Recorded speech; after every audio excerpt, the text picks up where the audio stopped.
পঞ্চম দফা নির্বাচনের শুরুতেই রাজ্যের 7টি লোকসভা কেন্দ্রের বিভিন্ন বুথ থেকে অশান্তির খবর আসছে। ভোটের সকালে কানাগুলে আক্রান্ত রাজহাটি 1 নম্বর অঞ্চলের বিজেপির উপপ্রধান তপন বাগ তার মাথা ফাটিয়ে দিয়েছে দুষ্কৃতীরা। তৃণমূলের বিরুদ্ধে অভিযোগ বিজেপির। এদিকে উলুবেড়িয়ার আমতা বিধানসভার মানপুর দেবগ্রামের 223 নম্বর বুথে উত্তেজনা। বিজেপির এক বুথ সভাপতি অর্জুন রঙের ভাইপোর উপর হামলার অভিযোগ উঠেছে তৃণমূল আশ্রিত দুষ্কৃতীদের বিরুদ্ধে।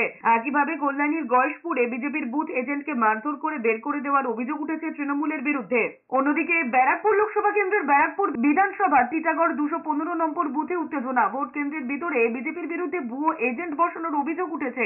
বের করে দিয়েছে কেন্দ্রীয় বাহিনী তাকে। পুরসুরার বালিপুর মেলাতলা হাই স্কুলে বুথ নম্বর 261-তে বিজেপির এজেন্টকে ঢুকতেই দেওয়া হয়নি বলে অভিযোগ। খানাকুলের বালিপুর 259 এবং 260 নম্বর বুথে বিজেপি এজেন্টকে ঢুকতে বাধার অভিযোগ।